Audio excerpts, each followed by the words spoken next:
Hi all and welcome to the Truth, Honour and Integrity Show. My name's Thomas Williams. What have we got tonight? Some intel, interesting intel. I'll only be covering one question tonight, so there's no Q&A tonight. We will do a Q&A tomorrow at 8 p.m. EST with a slight twist to it. So look forward to that. Don't forget, on Sunday at 12 noon EST, I'm sure Randy will post a link to it.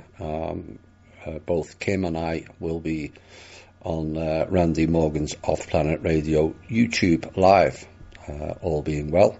And so we look forward to that as well. I'm sure you're all looking forward to hearing from Kim again. And it should be interesting.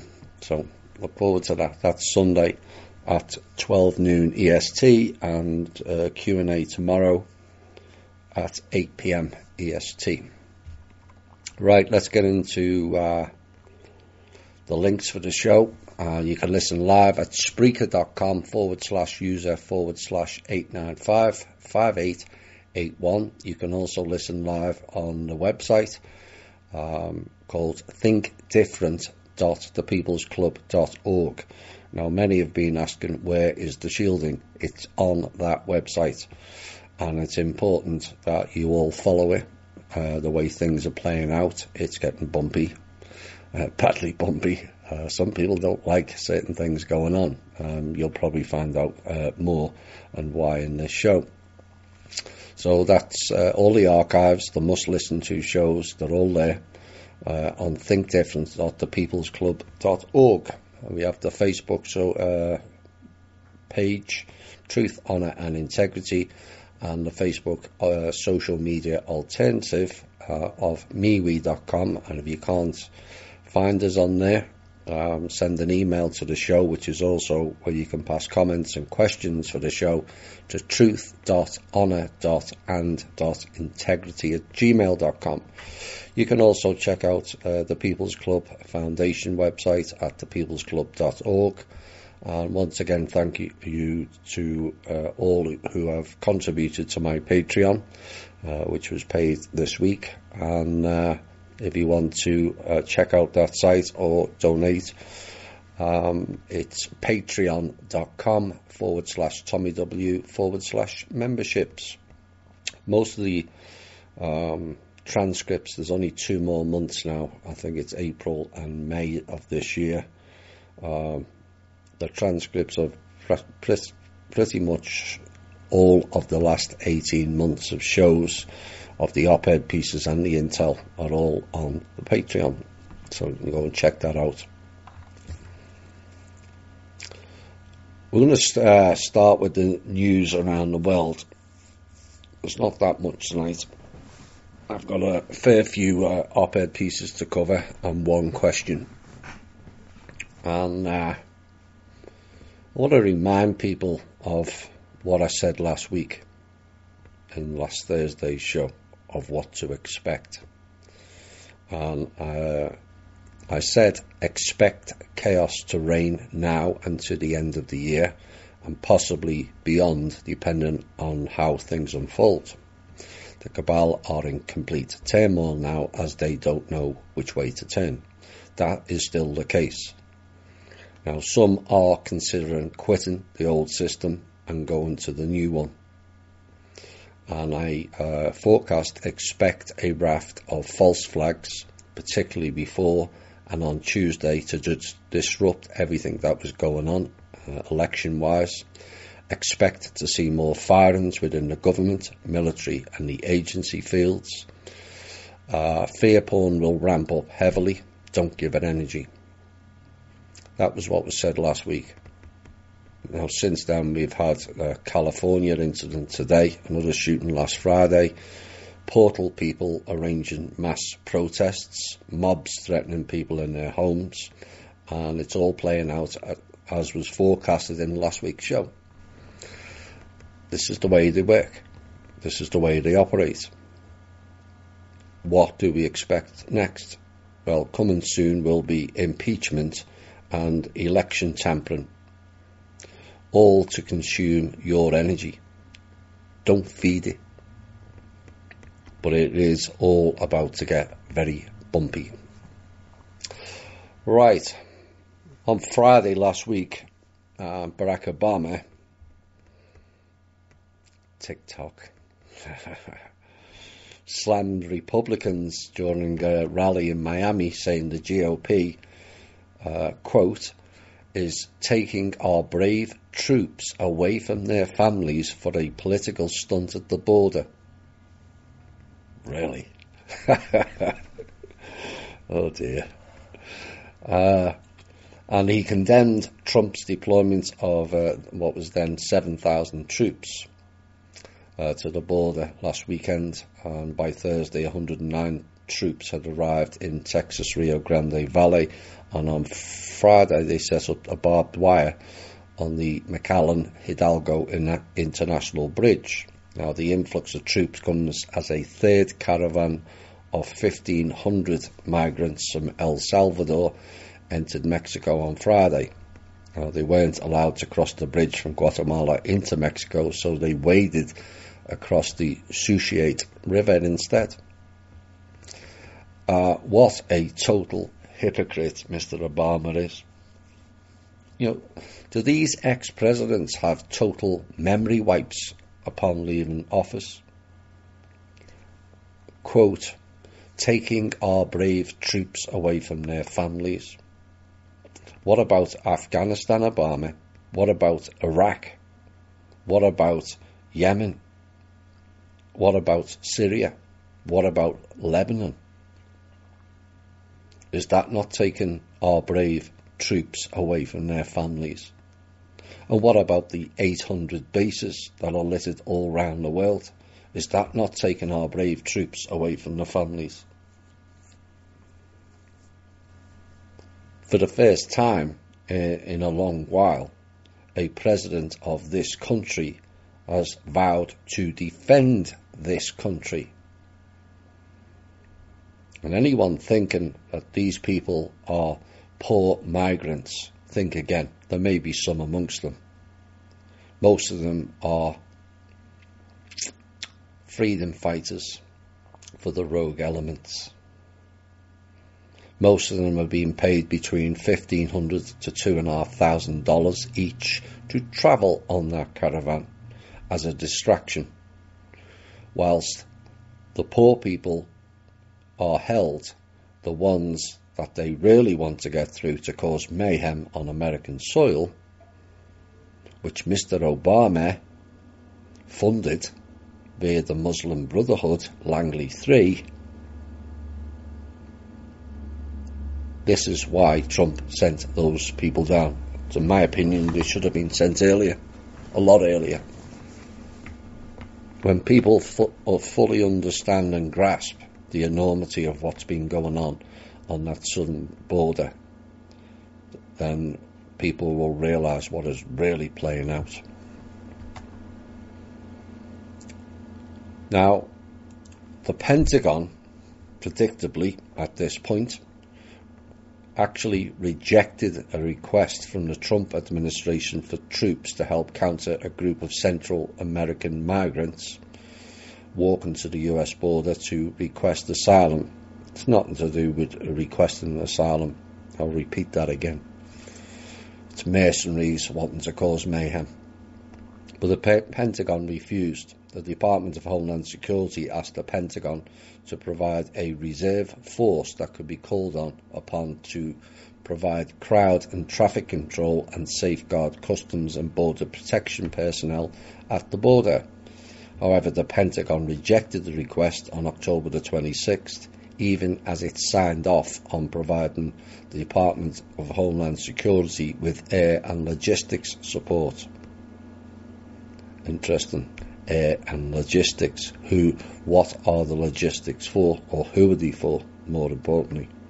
Medical personnel and also engineers. It's understood that the request was turned down because the Department of Defense felt that active duty troops do not have the authority to conduct that type of mission unless they are granted additional authorities by the President.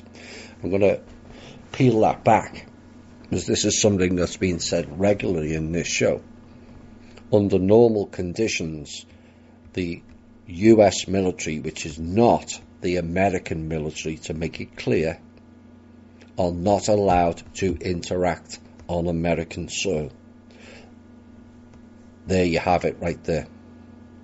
The Department of Defense felt that active duty troops do not have the authority to conduct that type of mission unless they are granted additional authorities by the President.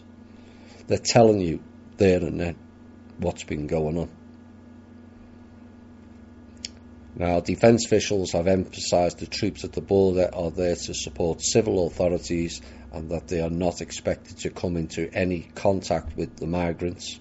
And the US military, as I've said, is forbidden by law, their laws, not ours, from making arrests or otherwise performing domestic law enforcement functions. This is not domestic. This is an international incident that Mexico should be involved in, as Trump has said. It's domestic when it comes onto our soil. But this is an imminent threat to our country. Like I said, perpetrated by the same goon who's complaining about sending troops down, Obama.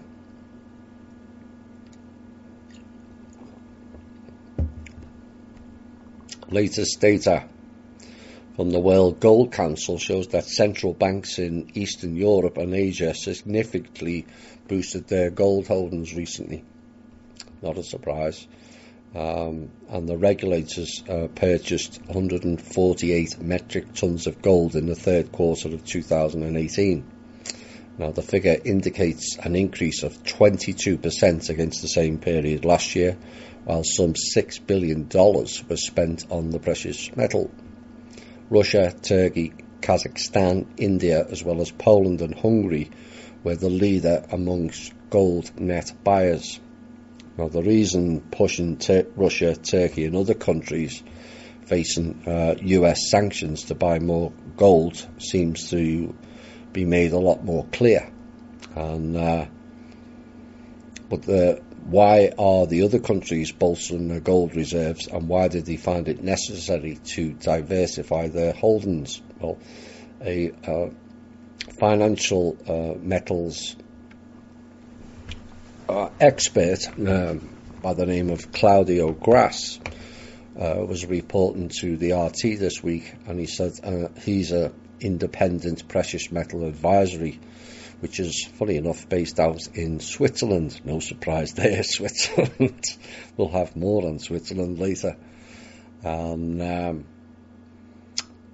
He was asked, why are the countries stockpiling gold bullion, and are these countries bracing for a potential currency crisis? And he says, of course they are.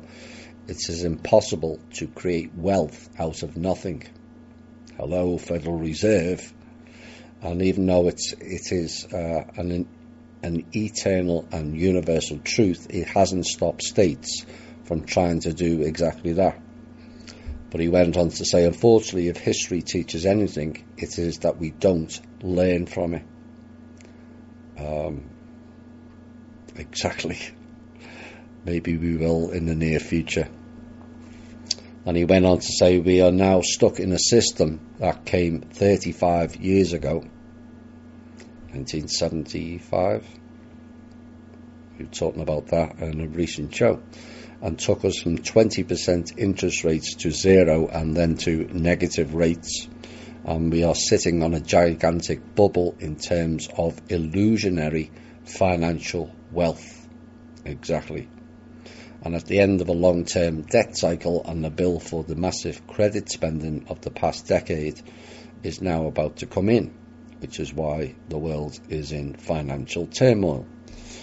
Central planners can manipulate the markets and the economy only for so long before their actions lead to a predictable bust, and that pattern is becoming more apparent to more and more people.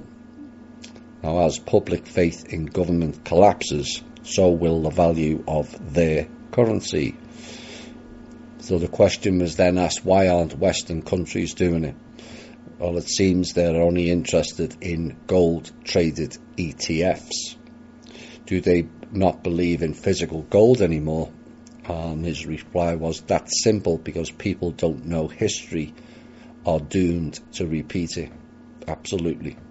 For some time this system worked because America was able to prop up the world economy with USD stroke IOUs, credit notes, which in essence are debt notes.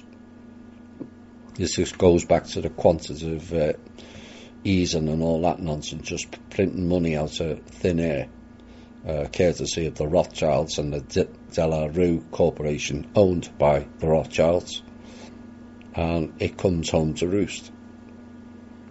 Now, he went on to say it worked as long as Americans continued to consume as much as possible with money they didn't have and just carry on printing out of thin air. Well, of course, that was blocked in 2009 by the trust. Now the Fed are unable to operate in USD. However, once the debt is so huge that they can't keep up the illusion for much longer, it is the beginning of the end. Well, this is what we're currently in now. It's the beginning of the end of the old financial system and an introduction of the new one, whether they like it or they don't. How long it takes remains to be seen, but it will happen.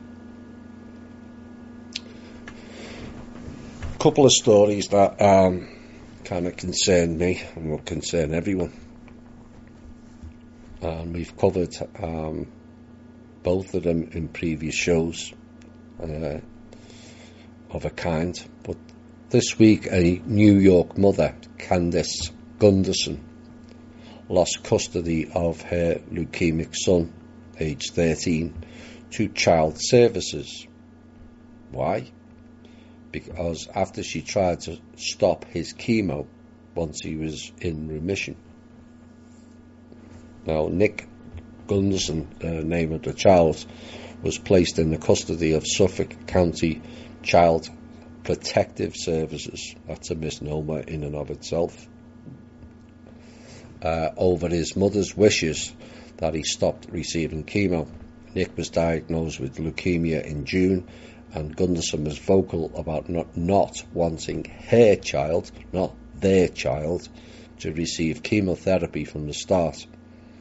She twice did not bring Nick into the hospital to be admitted for scheduled treatments, and losing custody the second time after the CPS learned she was in Florida with the boy. Gunderson is raising money to fight the CPS in court, saying his son should try non-toxic treatments rather than 3 years of chemotherapy, which is the standard care in the so-called hospitals anyway. Now the child says, basically, they took me away from my parents, and that's unnecessary because they're trying to help me and they're not trying to kill me. And Nick is now on a court-ordered chemotherapy and will be placed with a foster family for the next 3 years while his mother gets supervised visits. This nonsense has to stop. But this goes back to the birth certificate issue. The minute you register the child under the current system, you hand the child over to the state. There's not a single child who doesn't belong to the state.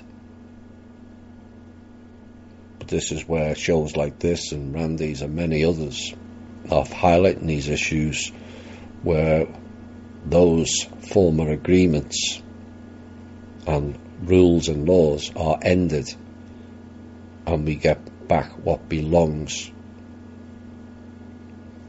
Sovereignty. Now, sovereignty of the country must come first before sovereignty of the people, otherwise we'll have goons taking over the country again.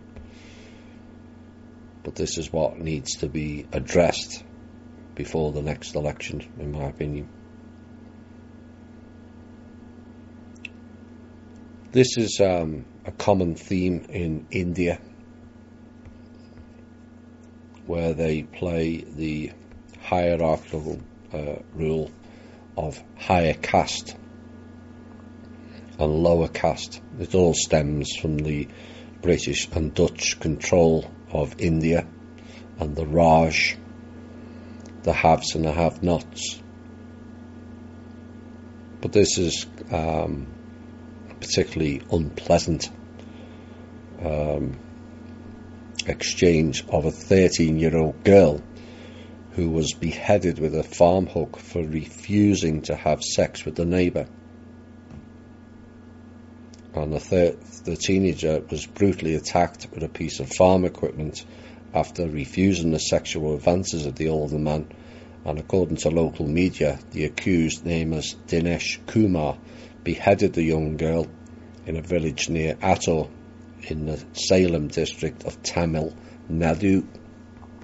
Now, police were said to have dismissed suggestions he was suffering from mental health problems when he slaughtered the youngster, and the girl was studying at a nearby school and reportedly told her mum about the man's continuous sexual advances, which she repeatedly turned down. Now, her parents, who are labourers there, are thought to be a lower class caste than the accused. And this is the reason it was suggested that caused his violent reaction. That the accused from a higher caste than the girl is thought to have led to the attack. Again, this type of nonsense has to stop. No one's better than anybody else. And India needs to address that caste issue and start looking after its people and not foreign corporations and all that malarkey, British rule, Dutch rule. Look after your own people. Another sign of the times for the retail, Lowe's is now closing 51 North American stores. It said on Monday that those locations are underperforming, and the decision will help the hardware chain focus on its most profitable stores, which is going to be none the way people are carrying on. And the store's closure are necessary steps in our strategic reassessment as we focus on building a stronger business, according to Marvin Ellison in a statement. But retail stores are struggling to adjust to the rapid rise of online shopping. Yet again, in comes the elephant in the room, Amazon. We can change that. You know, I've spoke about convenience. Yes, it's convenient ordering online from Amazon. You don't have to go out. But you're damaging your own economy by doing it. You're causing people to lose jobs. You know, Amazon's already said they're going to go robotic. So that's going to replace your jobs eventually. Stop buying off Amazon. Then we can have a shared out businesses, which means money going into more people's pockets, not into Mr. Bezos and his gang of cronies. Now, many successful retailers with big stores have adjusted their business strategies to make better use of their physical spaces. Others, including Sears, who have announced another 40 of their stores are going to be closed this year. Kmart and Toys R Us failed.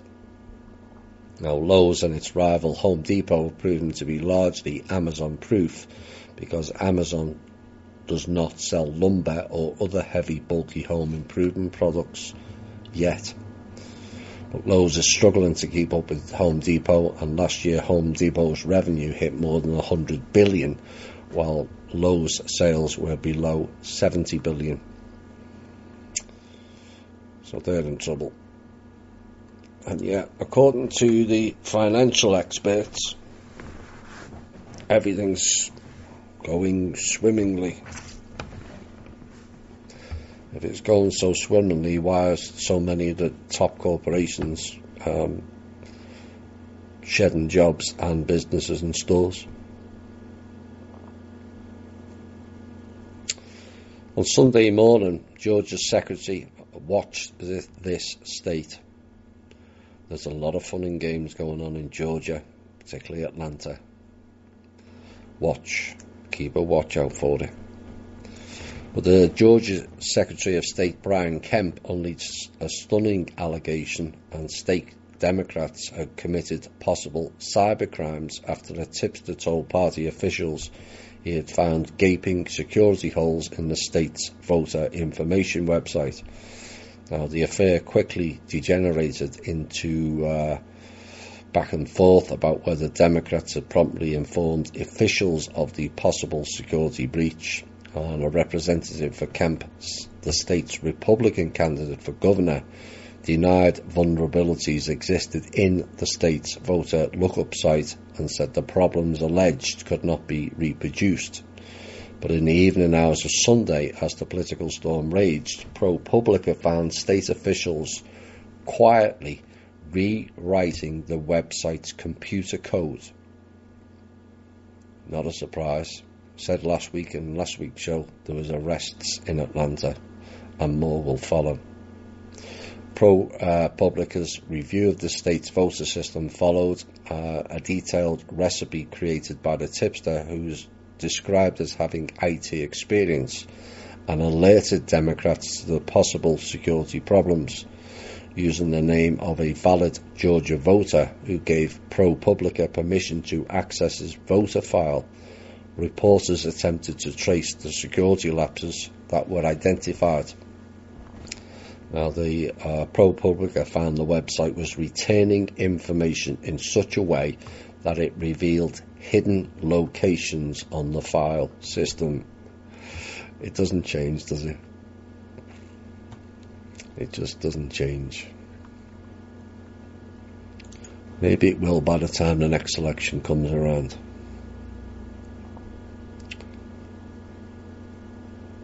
Again, something that we've covered in the shows about the housing crisis and the rental crisis.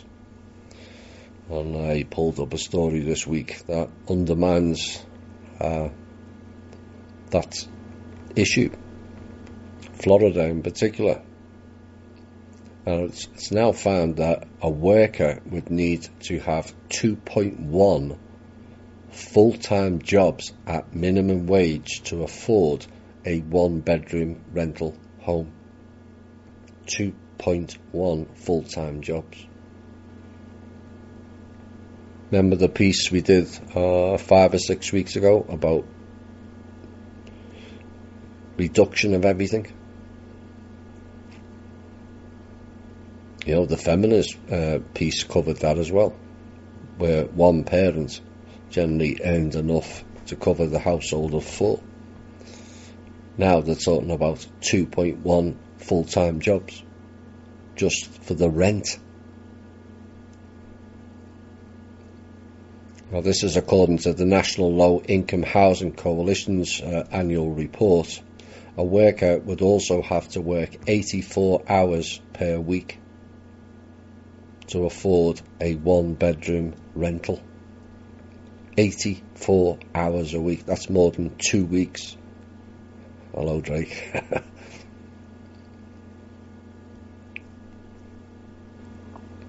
What about a 2-bedroom? In Florida, the fair market rent for a 2-bedroom apartment is $1,118. And in order to afford this level of rent and utilities without paying more than 30% of income on housing, a household must earn $3,726 monthly, or $44,716 annually. How can you do that on $8, $9 or $10 an hour? Well, you can't. So what they do is they make you work extra hours, like 84 in a week. So assuming a 40-hour week, 52 weeks per year, this level of income translates into an hourly housing wage of $21.50, and yet the minimum wage in Florida is $8.25.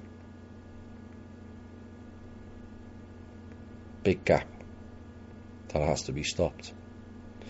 Now, according to the coalition report, only 5 states have 1 bedrooms affordable for minimum wage workers across 22 counties: Arizona, California, which is a surprise, Colorado, Oregon and Washington. US President Donald Trump has said he's ready to work with Democrats after they won control of the House of Representatives in midterm elections. But during a testy news conference, he vowed to adopt a warlike posture if Democrats investigated him. I would say let them bring it on. Let them bring it on. I'm sure there's an awful lot of files that Mr. Trump has could be released. The Fulcrum files that you've been sitting on. The Republican presidents also clashed repeatedly with reporters at the White House, ordering them to be quiet, and top Democrat Nancy Pelosi, oh dear, the top Democrat, offered to work with Mr. Trump, but pledged due to oversight of his administration to look into it. The oversight of the Trump administration. Now, I'm not the best speaker, but it will be funny listening to Pelosi as Speaker of the House, because she'll do more for Republicans than any other Republican candidate. The woman's a bumbling halfwit, let's be honest. But the question remains as to why Pelosi and her crew didn't do oversight in their own administration under Obama, like how the national debt went up 8.6 trillion in a downturned economy. Where was the oversight then? That was 3 trillion more than the war hawk Bush Jr. added to the national debt. Where was the oversight then? A couple of more stories and then we'll get into a music break and then the meat of the show. Saudi Arabia's top government think tank is now studying the possible effects on oil markets of a potential breakup of OPEC. And a research effort for a country that has dominated the oil cartel along with the Bushes for nearly 60 years. And the effort coincides with new pressures on the Saudi government, including from the US, where President Trump has accused the cartel of pushing up oil prices, and also from investors who distanced themselves from the kingdom after the brutal killing of the US-based Saudi journalist. Now, while the think tank's president Adam Sieminsky said the study hadn't been triggered by Mr. Trump's statements. Yeah, right. A senior advisor familiar with the project said it provided an opportunity to take into account criticism from Washington. And depending on the findings, the study could offer a defense of the cartel and the Saudi role in it. I would watch that closely. I said in a recent show, watch Saudi, watch Israel, and watch Yemen. I was sent these 2 pieces by one of our members, and it highlights people power. So we'll end this news around the world with 2 items where we can. It shows that people, when they get together, can do great and extraordinary things. It doesn't require money, it just requires effort. Now, this first one is about a church in The Hague protecting an Armenian family which had applied for asylum as their father was a political opponent of the current regime in Armenia. and the Dutch court ruled 3 times that the family was entitled to stay in Holland, and yet the state appealed every single time in order to expel the family. Now, the Protestant Bethel Church in The Hague pleads for a more generous pardon when children are involved. The children grew up in Holland and have integrated within the Dutch society. Now, in order to help, the church decided to offer shelter to the family and is protecting them against the authorities by keeping a marathon church service. As long as the church service is taking place, the police are not entitled to enter the church sanctuary. Now, the entire community is now committed to help continue the non-stop ceremony so the family cannot be expelled. All of them are acting out of charity.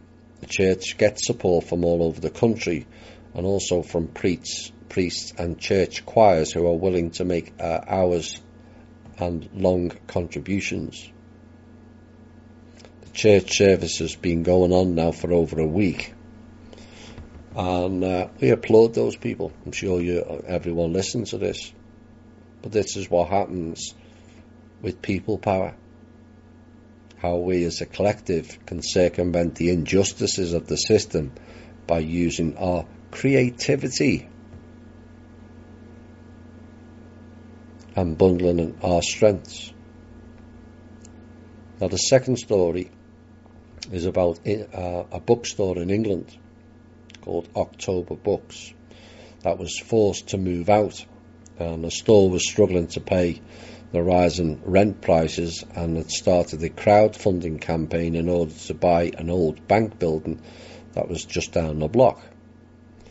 Now, what turned out, it was hundreds of regular customers helped with donations and loans in order to meet the crowdfunding goal, and yet the move to the new location also created another financial challenge. How was the bookstore going to pay for the move? How do you move all them books and the shelves, and safely? Most bookstores, you have to be rather careful with carrying the old books. Well, they put out a call for volunteers to form a human conveyor belt between their old store and the new location, which was 500 feet down the road. And they expected maybe a few dozen people to show up, but to their surprise, and it's nice to hear, over 200 people, young and old, lined up on the sidewalk to pass each of the 2,000 books to the new home, book by book. And there was pictures of a happy crowd of people all lined up on the street. And yet again, this is another example of us using our creative abilities and efforts. The bookstore thought it needed money for the move, but it didn't need money, it needed people to help with the move.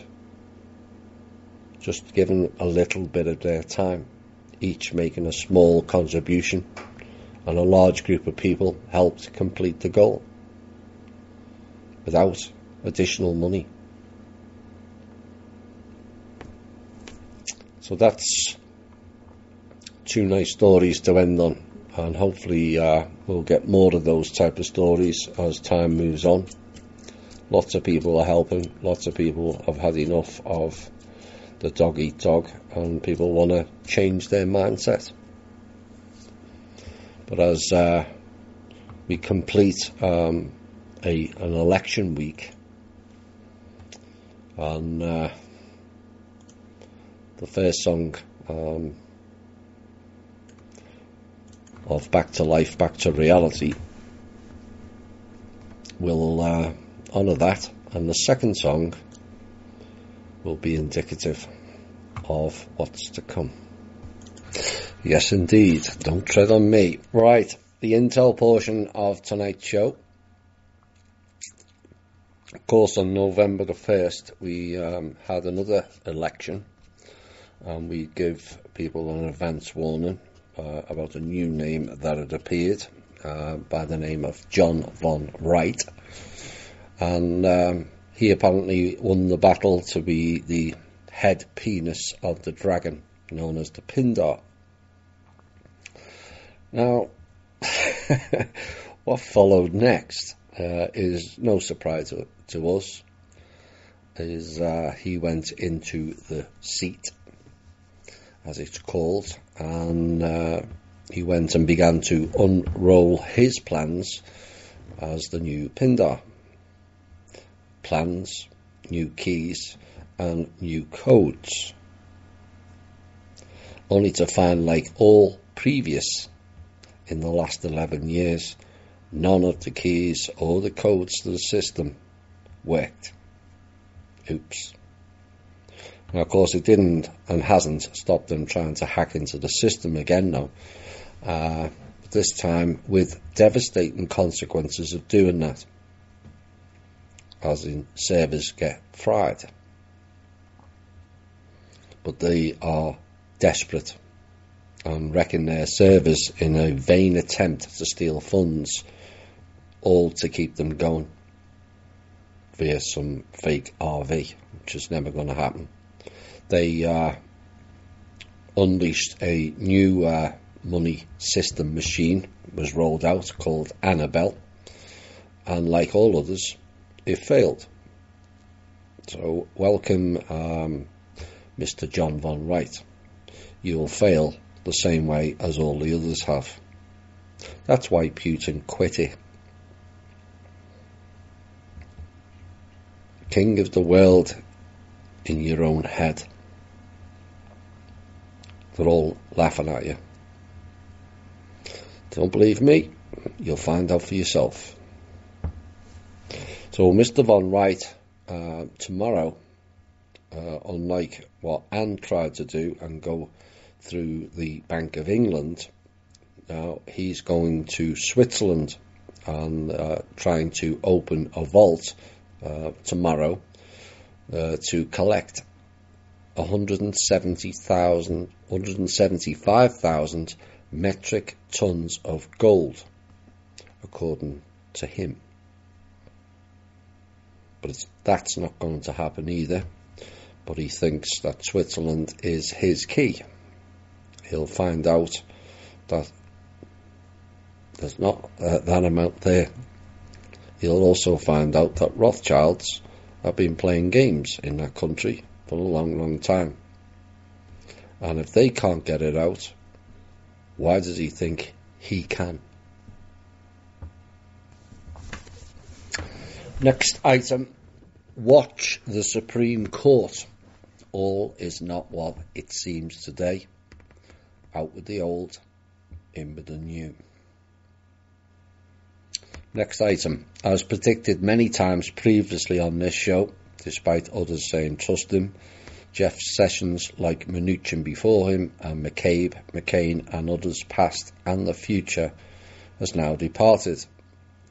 Others that have been mentioned in previous shows will follow.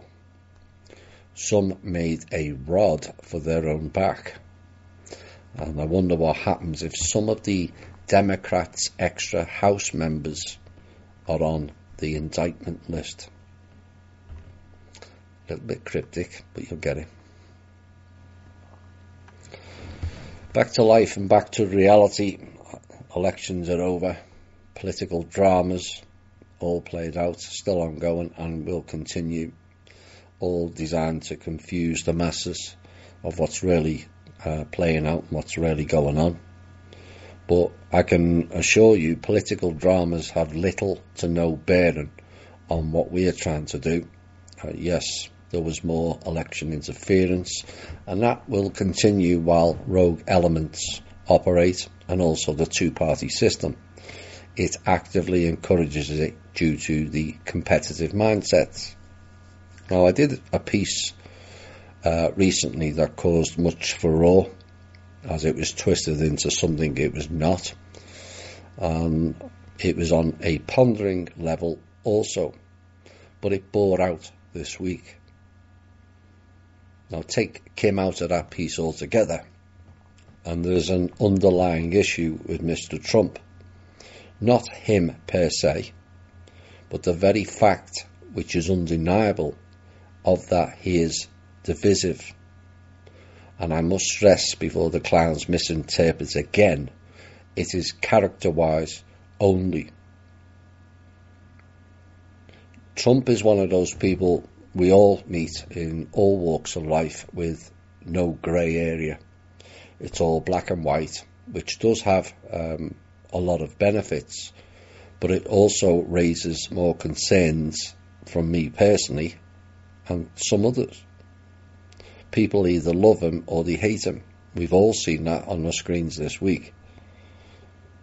And that, from a social aspect, is based on the duality aspect.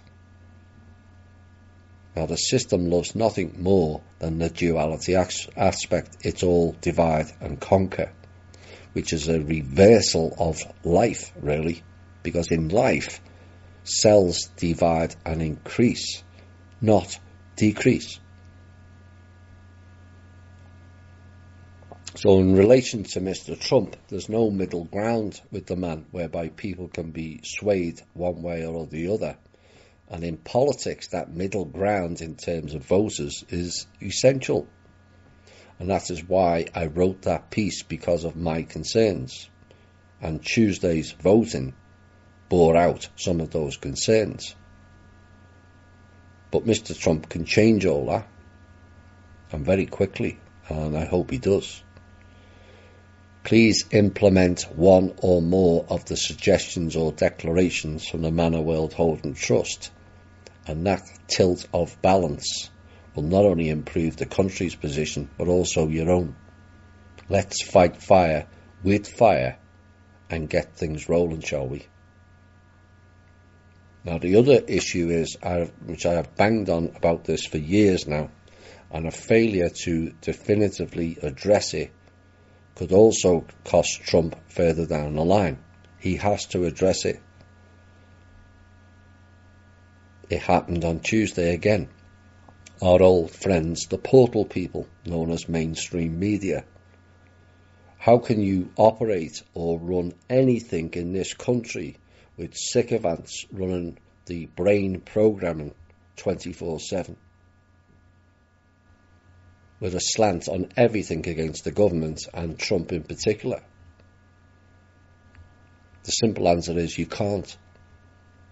And I kept warning these shows, more so recently, about acting now, not later, or it will come back to bite.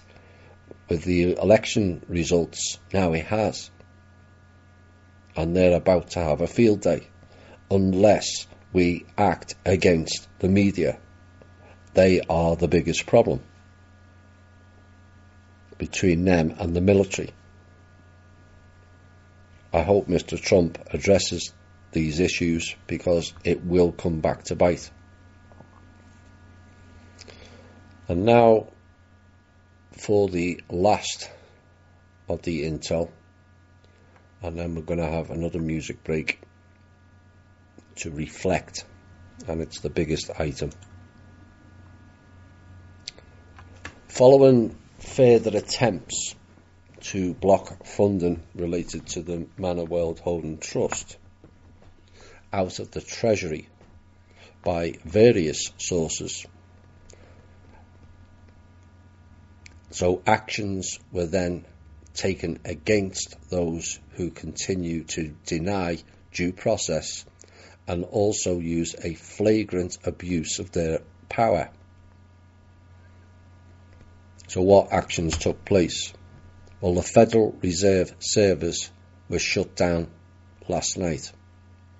That is likely to be permanent. Other servers who dabbled in the affairs of the Treasury have also been shut down, including the Pentagon, the State Department, the Department of Justice, NATO, the UN, the SSP, and also UBS, which is related to the Rothschilds. Now, the Pentagon contacted the CIA and also the FBI requesting help to put the servers back on, and both the CIA and the FBI told them we can't, and you know what happens if you mess with their server. It gets fried. HSBC and the SSP in Virginia, the naval base, are still not back up and running following their earlier attempts at messing with the quantum system.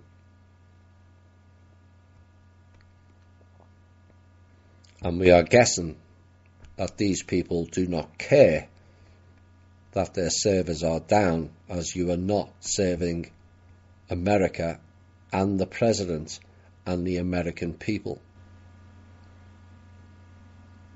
You are serving the China deep state, not the China government, the dragons and the Rothschilds and the fake Chinese elders.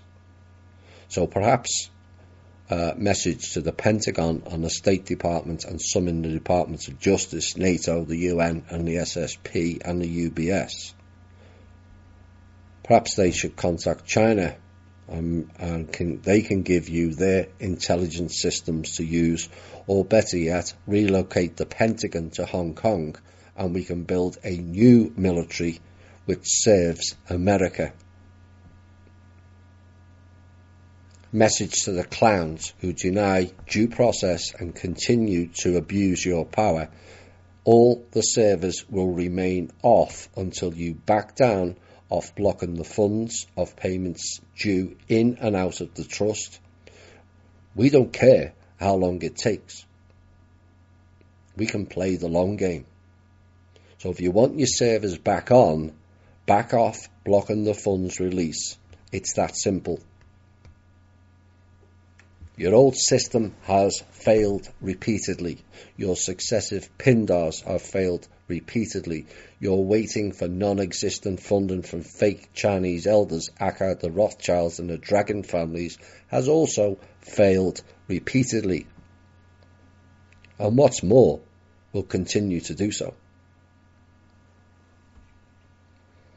All of you are committing high-level treason against this country, the President and its people, as you are propagating a financial assassination program of this country, perpetrated by the very people many of you all still bow down to. All bow down to the Rothschilds. Really?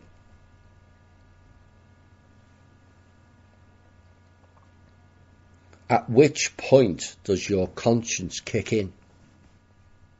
At which point does the love of your country kick in? At which point do you think it's time to serve the people of this country, including your own families?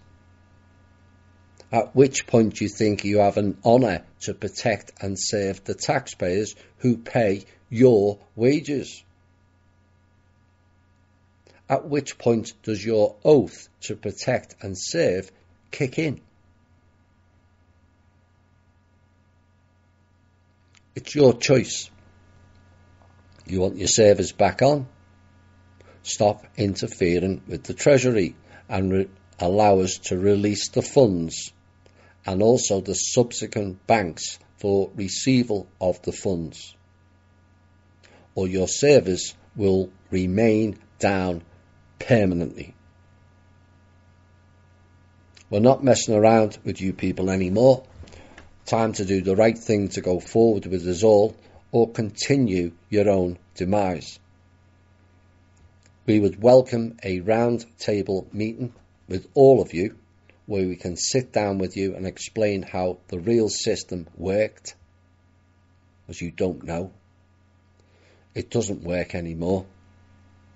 Explain how you have all been lied to, no matter how many titles or badges you have, and explain how we can all go forward for a better future for us all, one that doesn't require eliminating vast quantities of the world's people. We are open to it, and any given time, we're ready. Just make the necessary arrangements and we will be available to show a better path that's inclusive, not exclusive. but are you? We have a chance to make a difference until our dying day. We have an obligation, we have a duty as well. All of us. You may sit there in your ivory towers pushing pens and making decisions based on clowns who are incapable of running anything, never mind the planet. You have an obligation to this country. You have an obligation to the people who pay your wages, in case you forget. For too long now, this country has been siphoned. I'll have a piece later on that.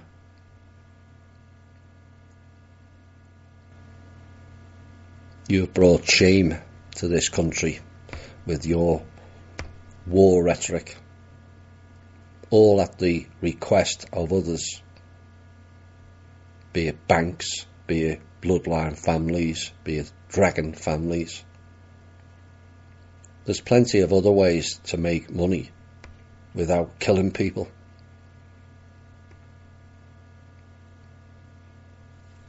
So view to the Pentagon, the State Department, the Departments of Justice, NATO.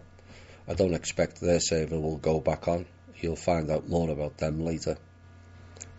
The UN, SSP, and the UBS.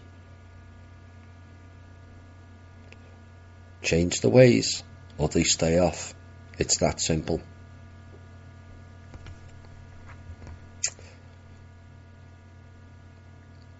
Let's get into some op-ed pieces now.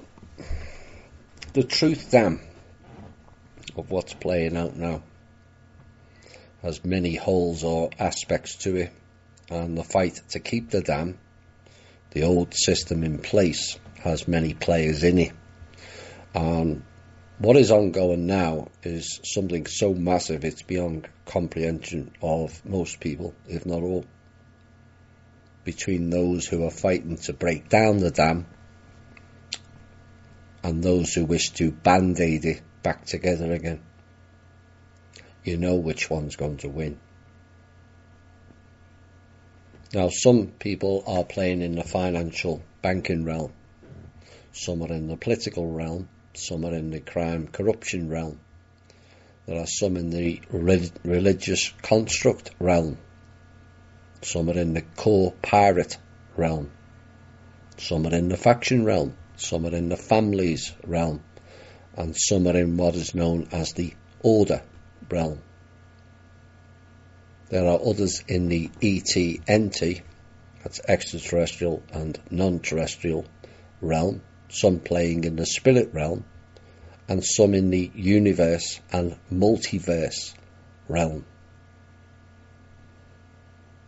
That's what's playing out. And a few are engaged in all of the above. The most massive undertaking I've ever seen on this planet, and a steady but extraordinarily fast pace of takedown of the old system and replacing it with a new one based on we the people. And yet, too many still think nothing's happening. Things are going too slowly. The simple answer to that is you've just not grasped the enormity of what is taking place. The very fact you are listening to this show here in 2018 is a change in and of itself. Now the problem is it is an internal change, much like doing shadow or inner work, where the only plaudits received is by you, as only you will know whether you've done it or not. But many always seek the external gratification from others, and this is, in essence, neglecting the self. How can you trust in others if you don't trust the self? The neglecting of the self is why so many of us have issues. Either because they think all issues are outside of them, and react in finger-pointing mode at the ills or plight of others, or don't like to face the self through guilt, shame, or low self-esteem, which the latter is the most common plight of humanity. Now, we all wait for the external war to unfold, whereby we get validated as such. And yet I ask, have we not already been validated many times over? So why do we still seek what we already have? The funding, the arrests, the visual changes are all external and a share of the spoils of the real war, which is internal of you all. The war for the minds and the hearts of the people. That is what's playing out. Again, they are the internal aspects, not external. They have tried everything to mess with and interfere with your progress, and yet you're all still here. Is that not the greatest change and victory?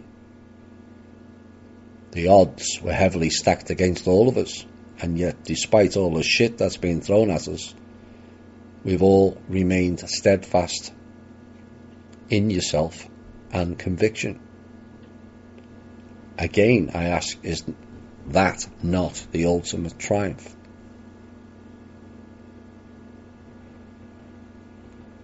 Society's ills are a reflection of society itself, which won't please many hearing that, but sadly it's true. We have a sick and unbalanced society because too many people are sick mentally and physically and unbalanced. Now, what we've tried to do with this show is to heal and rebalance. And what you're finding now, as more and more people are doing so, more of life's ills will suddenly start to dissipate. And all that will be left of the sick and unbalanced will be the psychopaths. They will be very few.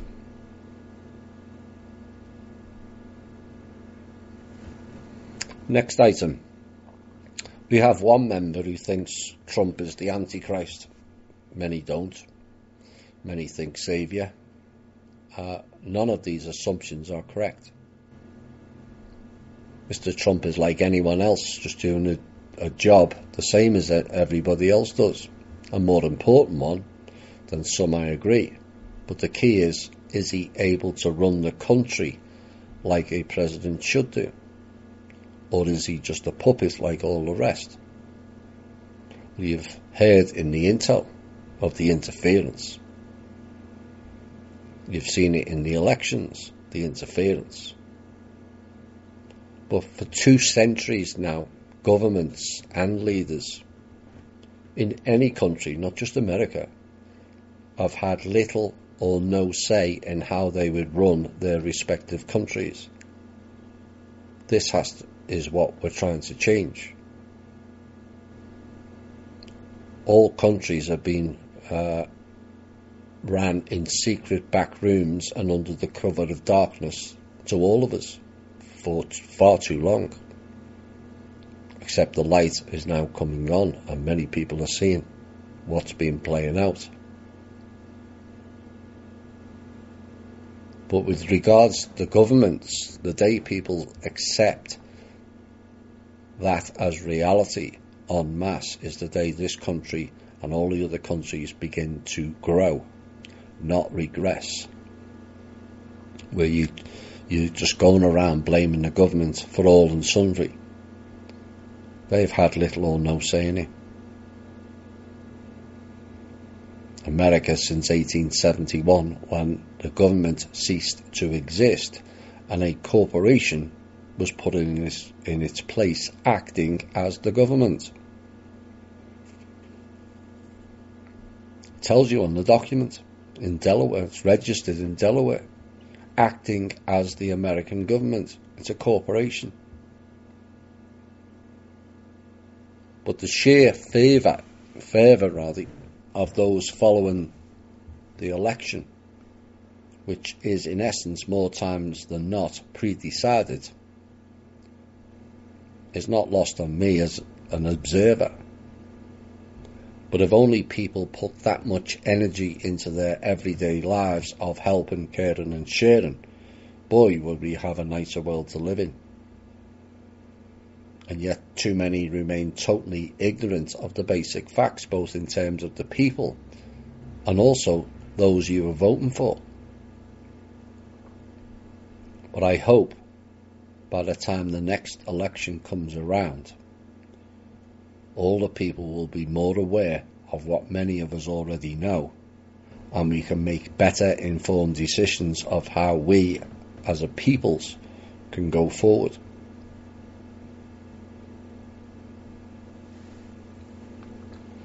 This is next piece, was how empires fall. And it's a small piece, but again, it's how history repeats itself. A migrant caravan heading north to the US from Central America is further evidence that the old world is dying and a new struggles to be born. There is much the ancient world can teach us, and one of its most salient lessons is that mass migration, which is the product of conflict, societal collapse and or extreme poverty, all of which was created, is capable of destroying the most powerful of empires. Consider Rome, whose legions bestrode the ancient world like a colossus for 1,000 years, and whose great and cruel and most illustrious names of Caesar, Pompey, Augustus, Nero, Hadrian, Vespasian, Constantine et al. Still induce awe and wonder despite the passages of a millennia. And yet at its height, it would have been the very peak of insanity to claim that an empire that stretched from the Italian peninsula all the way across Western Europe and down into North Africa and the Middle East could possibly be erased from the pages of history. And yet erased it was in 476 AD. What was then known as the Western Roman Empire was brought to its knees after successive barbarian invasions made up of Germanic tribes finally succeeded in penetrating the borders of the empire, leading ultimately to its demise. The symbols of Roman power, the imperial vestments, diadem and purple cloak, were sent to Constantinople, which is now Istanbul, which was formerly known as Jerusalem, the seat of power of the eastern half of the empire at that time. But what it did, it brought the curtain down on 100 years of history, confirming that no empire, regardless of its economic and military might, lasts in perpetuity. In truth, Rome's demise had been a long time coming. The contradictions of an empire run on the basis of slavery, tribute, which is America's been doing to the Crown of England, called income tax, and plunder was so great it was inevitable they would become insurmountable. Under Rome's rule, millions lived in poverty and squalor, supporting an elite whose wealth and ostentation was so obscene it became increasingly untenable. See how history repeats when you don't correct. They never thought that Rome would be taken down. It just got replaced with another. It always has. What we're trying to do with this one is replace it with people power, not elite power. They've failed in everything.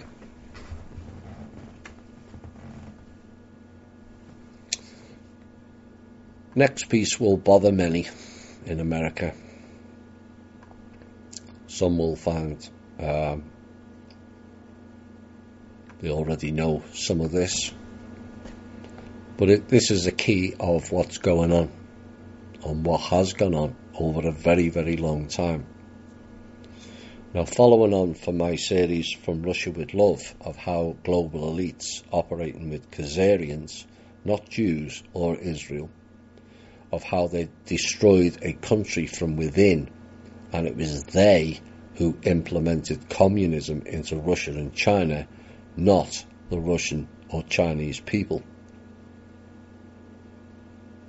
But after the so-called Bolshevik Revolution, which was nothing to do with the Russian people, Standard Oil of New Jersey, Rockefeller, bought 50% of the Nobel's huge Caucasus oil fields, even though the property had theoretically been nationalized by Russia. In 1927, Standard Oil of New York, Rockefeller, built a refinery in Russia, thereby helping the Bolsheviks put their economy back on its feet. This was the first United States investment in Russia since the revolution, done by the Rockefellers. Shortly thereafter, Standard Oil of New York and its subsidiary Vacuum Oil Company, again Rockefeller, concluded a deal to market Soviet oil in European countries, and it was reported that a loan of $75 million to the Bolsheviks was arranged. This was in 1927. Wherever Standard Oil goes, Chase National Bank was sure to follow. The Rockefellers' Chase Bank was later merged with the Warburg's Manhattan Bank to form the present Chase Manhattan Bank. In order to rescue the Bolsheviks, who were supposedly an arch enemy, the Russians, the nasty Russians, the Chase National Bank was instrumental in establishing the American-Russian Chamber of Commerce back in 1922. Now, the president of the chamber was Reeve Schley, S-C-H-L-E-Y, who was the vice president of Chase National Bank. It's a bit like what's playing out now with the Goldman Sachs. In 1925, negotiations between Chase and the Russian Prombank extended beyond finance of raw materials and mapped out a complete program for financing Soviet raw materials exports to the US and imports of US cotton and machinery. And the report said Chase National Bank and the Equitable Trust Company were the leaders in the Soviet credit business. The Rockefeller Chase National Bank was also involved in selling Bolshevik bonds in the United States in 1928, which probably led to a currency collapse, which is what led to the Depression. Patriotic organizations denounced the Chase as an international fence, and Chase was called a disgrace to America back in 1928. Patriots have been around a long time. The Soviet government had also been given United States Treasury funds by the Federal Reserve Board and the Federal Reserve Banks, acting through the Chase Bank and the Guarantee Trust Company and other banks in New York City. Open up the books of Amtorg, the trading organization of the Soviet government in New York, and also Gostorg, the General Office of the Soviet Trade Organization and the State Bank of the Union of Soviet Socialist Republics, and you'll be staggered to see how much American money has been taken from the United States Treasury for the benefit of Russia. This was in 1933. find out what business has been transacted for the State Bank of Soviet Russia by its correspondent, and it was the Chase Bank of New York. But the Rockefellers apparently were not alone in financing the communist arm of the insiders' conspiracy. According to a Professor Sutton, there's a report in the State Department files that names Kuhn, Loeb and Co., the longest established and important financial house in New York, as the financier of the Russian First 5-Year Plan. It's known as the US State Department decimal file 811.51/37 and 11. For 50 years, the Federal Reserve, the Council of Foreign Relations, which is a branding company, so they branded the Soviet Union in their image, not the Russian people's, and the Rockefeller insider crowd has advocated and carried out policies aimed at increasing the power of their satellite, the Soviet Union. Meanwhile, America spends billions a year on defense to protect itself from the enemy the insiders are building up. This is how they play the game. This is why I keep saying countries are not important. You can't blame the peoples or the countries or the government of those relevant countries when everything is behind the scenes. Of course, later we had the Cold War, which was another illusion given the above facts, and in essence was another siphon of funds out of America. Remember, all nuclear firing codes for every single country was housed in America. Again, another illusion of fear and war rhetoric. The Russians are going to fire weapons. Well, if they did, the button would have been pressed in America.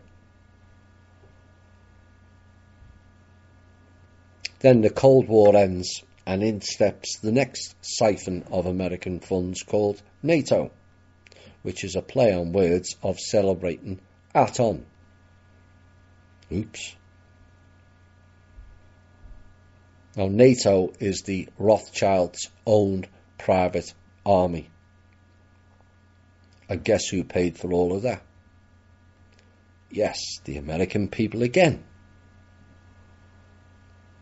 Well, that nonsense is about to end permanently, but I suspect the NATO service will not be turned back on. You see, this is what I've been saying since I started doing radio shows. Whilst Joe Public and some alternative media continue to play the boogeyman is over there, when I've said all along the real boogeymen were on our own soil. The elephant in the room. And it's past time to remove these rogue elements, their programs and their banks once and for all. Next piece.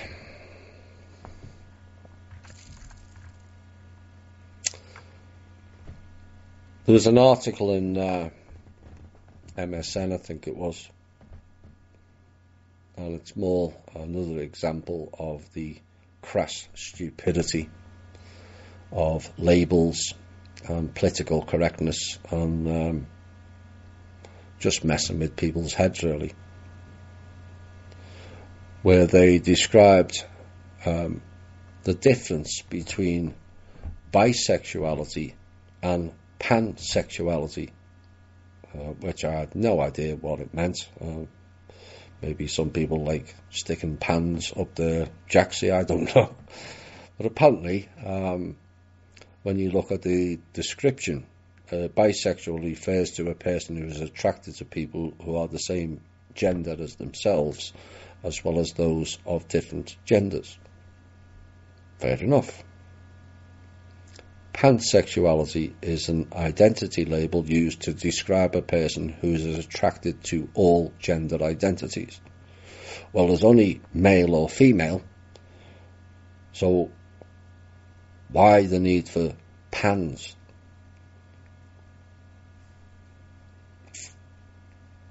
This is all stemmed out of the retards known as actors, actresses, singers out of Hollywood. Celebrities and activists who help introduce the idea of pansexuality into the mainstream culture. And according to them, they think they're helping to educate others. Not really. Now, a growing number of celebrities, such as, I'll use celebrities in inverted commas, Miley Cyrus, really zero talent, Janelle Monáe, never heard of her, and Jazz Jennings, never heard of him or her either, are publicly self-identifying themselves as pansexual.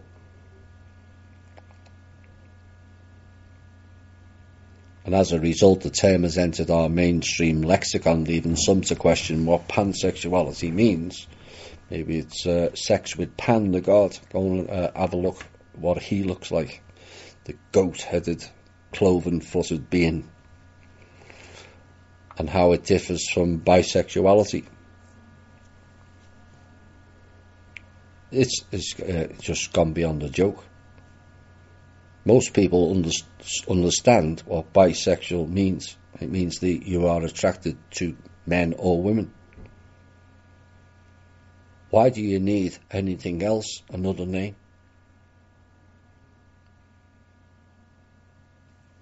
But according to the way things are, man and woman doesn't even come close to covering all of the gender identities that exist. Facebook alone offers nearly 60 gender options for users to choose from when assembling their profiles. 60. Where did he come up with this stuff?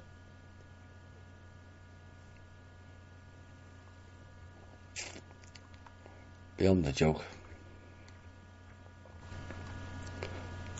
Let's just go back to calling a spade a spade. It is what it is. And I know that's another non-politically correct terminology. Who gives a shit? It is what it is. Simon Parkes has been made the mainstream media news this week, where he's declaring the Illuminati is real and secretly trying to run world affairs from behind the scenes.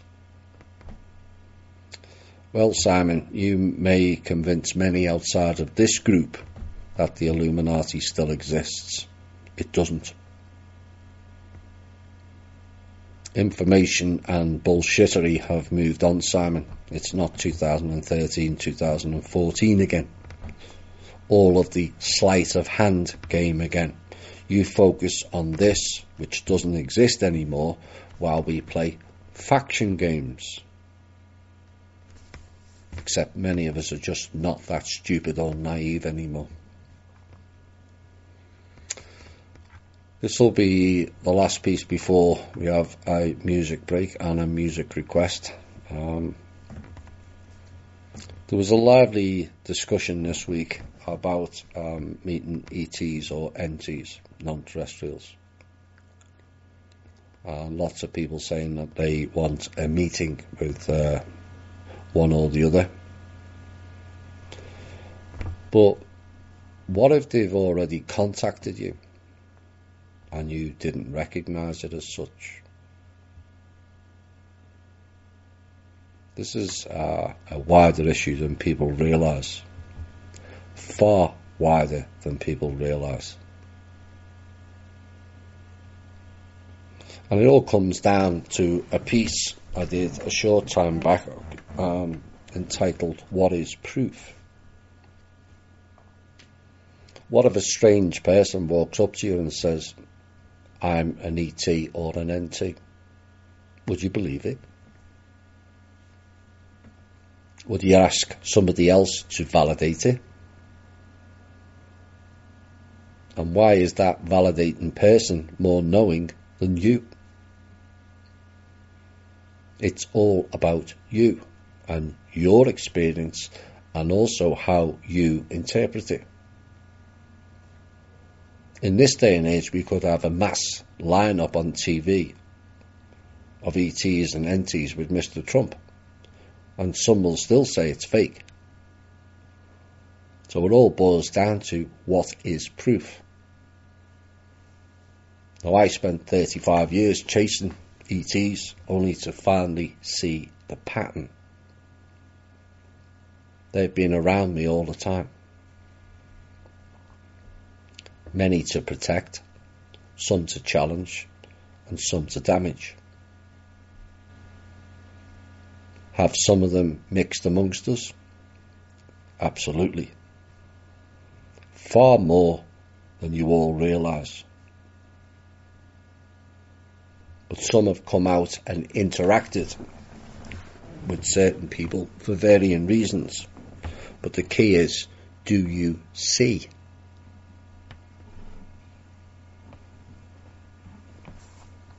You really have to expand your own field of consciousness. Beyond seeing is believing. You can't see oxygen, but it exists as you breathe and live. You can't see God, but 4 billion people believe it exists. You can't see coal, oil, diamonds that exist below our feet, gold, but you know it's there. Well, actually, you don't know it's there. You assume it does, as you've not seen it with your own eyes. But what if you are in tune with the energies around you? Really in tune. You will get intuition that they are there in some form. But without the intuition pattern on full alert, most get missed. And that's the key. A question was asked, why don't they just walk up to us and announce that they are ETs? But do you walk up to another person along the road and say, hello, I'm human?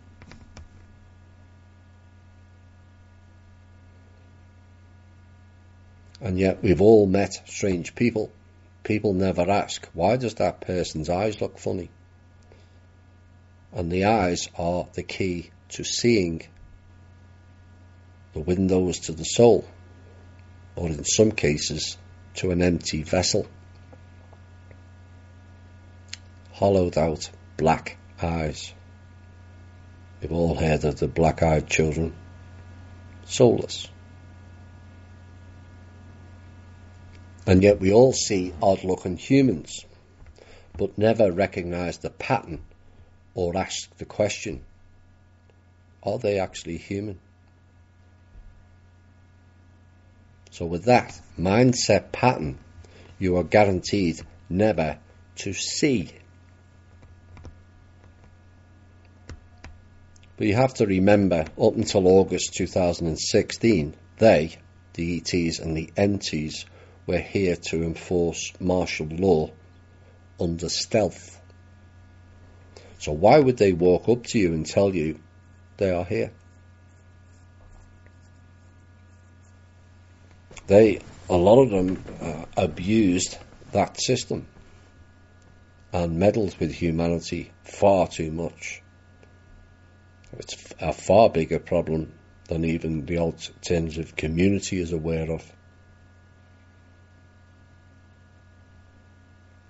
In my opinion and my own knowledge, it's not time for mass meet and greet.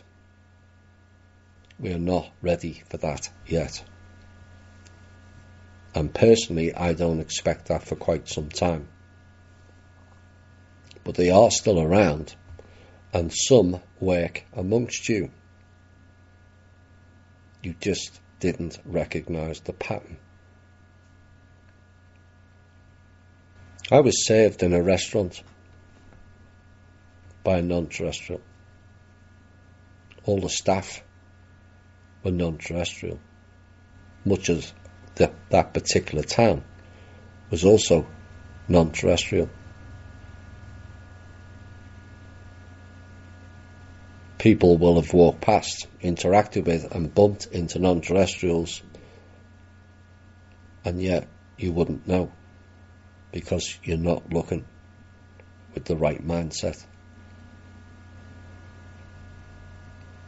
So you've all met them, but did your mind pattern prevent you from connecting the dots? That's the key. If you've been to Las Vegas and walked down the strip, you will have walked past several of them. You just didn't see the pattern.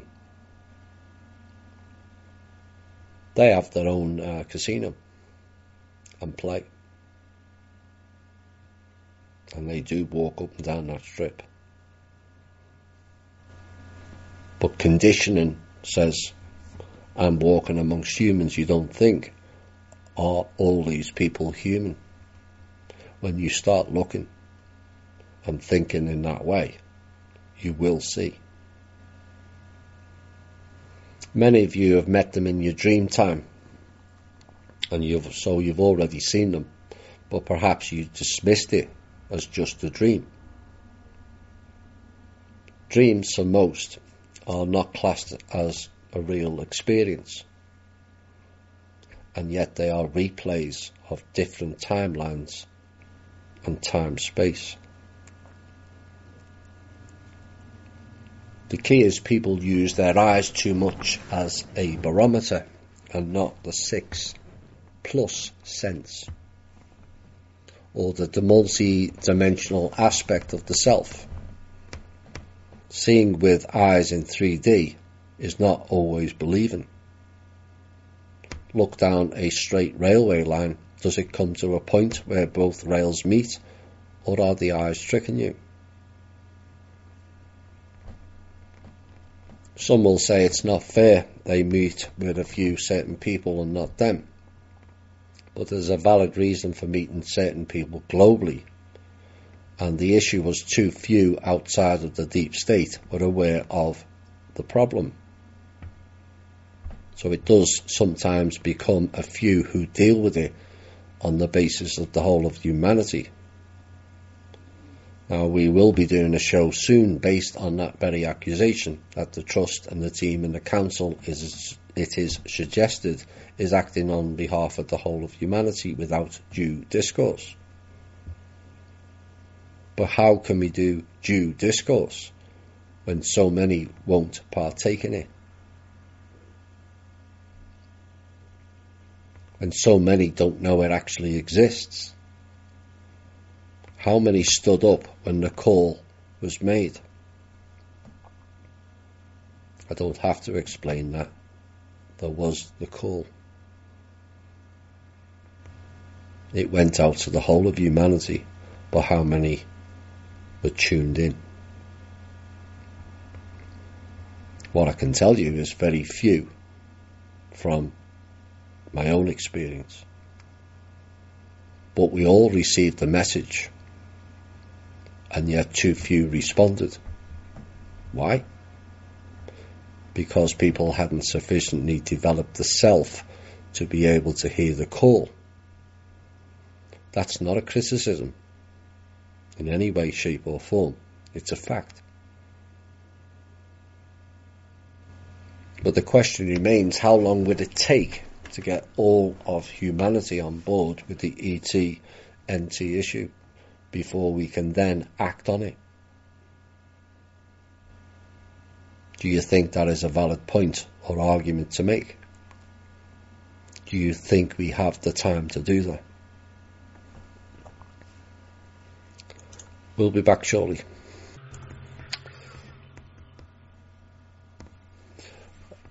Welcome back to the final portion of tonight's show, which has been largely, I have to say, a more psychological based show, because it's the key. Lots of people now are in many walks of life are trying to improve things, and they come from all walks of life, and some have money and some don't. In fact, most don't. And the key to what's unfolding is what's going on in your head and in your heart. This is the real war, the war of the minds and the war of the heart. It's not like the old wars where you throw bows and arrows or slingshots at each other, or up to guns and then missiles and all kinds of other satellite-based nonsense. This involves us all. And the psychological aspect is what has to be won. You don't have to fire guns or use violence to win a psychological war. And I'm pleased to say we're winning that war heavily. The one question I'm going to be answering is,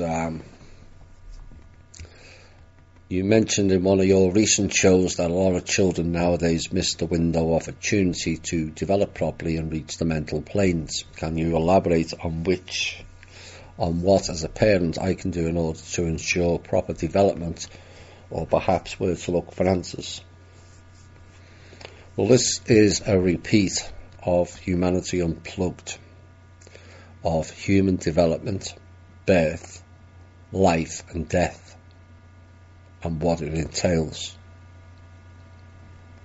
A human being's development is at its most critical point between the ages of 0 to 6. This is where the full development of the neurons required to obtain intelligence later in life is formed. Many types of information needs to be absorbed before the ages of 4 to 6, and a failure to do so will result in the neurons failing to fully develop etheric bodies. For those of you who are new to it, you've got the physical plane, which is what you're on now. You've got the etheric connection, then the astral connection, which is kind of been branched into two, heaven and hell. It's the real heaven and hell. Both are traps. And then the 4 mental planes.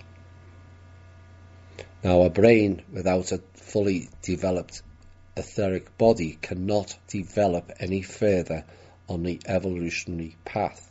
This is your soul development, as it will not be able to obtain the astral level and beyond.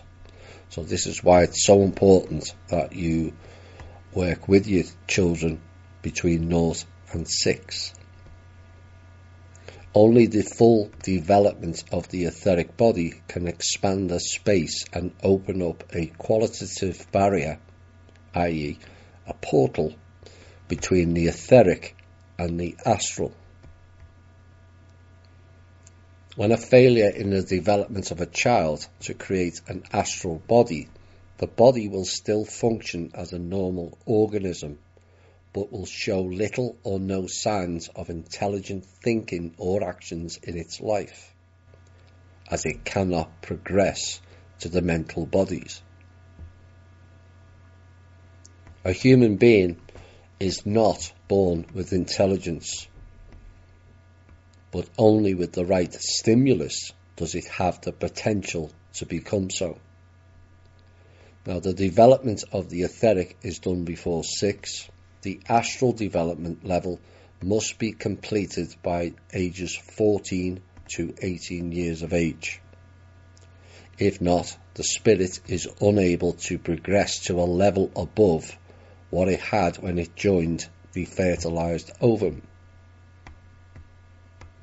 But if astral level is completed, then the development of the first mental body begins and is completed around the age 30 to 33.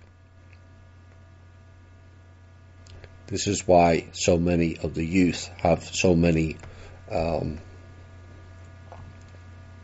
nightmare dreams. It's the lower astral. The key is to get out of the astral. Once you go onto the mental planes, the night battles in your so-called dream time diminishes.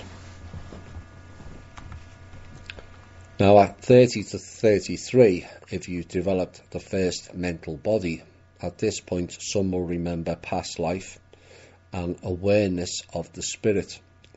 If done successfully, the etheric, astral and first mental plane bodies combine and work in harmony, and can then facilitate a rapid growth after that to the other three mental bodies, providing you are pure of and generous open heart.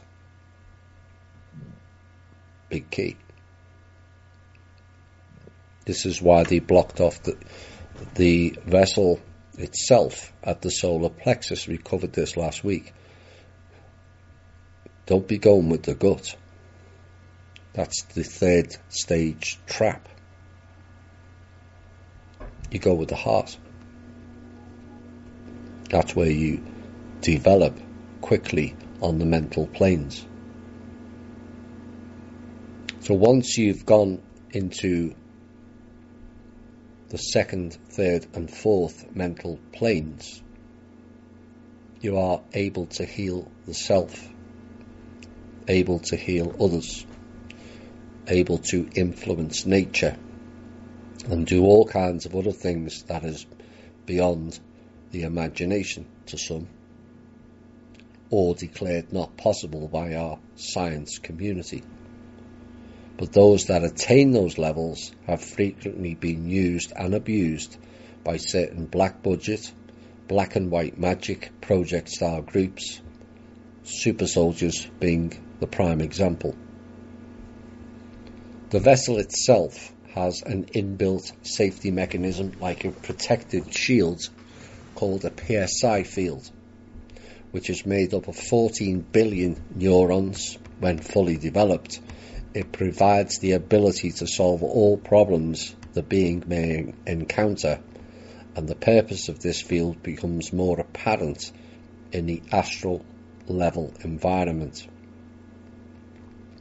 The PSI field, while supportive, is also vulnerable to vampiric attack if entities break through the qualitative barrier from the astral through the etheric and into the physical realm. This is where cancer comes from, through that break in the PSI field, and a lot of other diseases. Now the PSI field is strongest during the day but weaker in the night between the hours of 12 and 4 a.m. And some regions or zones of the barrier have more positive aspects, but some are negative zones that make access for those entities to manifest. It all depends on the strength or the weakness of the barriers aligned with the particular areas. This is why we speak of doing shielding. It reinforces the PSI field. It heals the zones that have been damaged, either by injuries or by alcohol abuse or by drug abuse, psychedelic or otherwise. All psychedelic drugs, including pot, create holes in your PSI field, which allows entities to enter. Alcohol similar. That's why they call the liqueur alcohol spirits. You are allowing the spirit world to enter.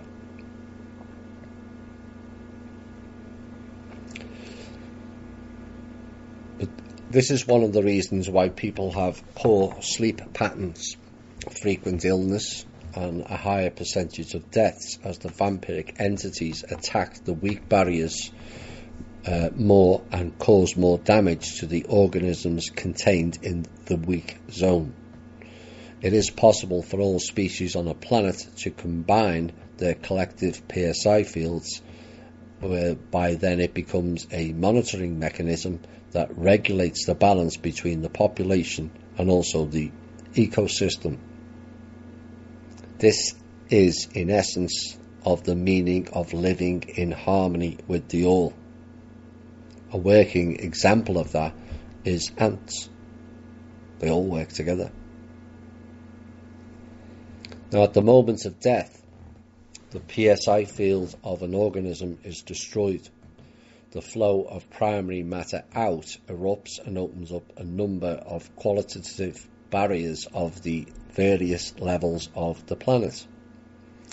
An energetic channel then opens up, and the spirit of the organism returns to the level equal to the level it has obtained during its personal evolutionary cycle. So an astral level being will then reside in the astral layer of the planet. Now, most humans will go to the lower astral.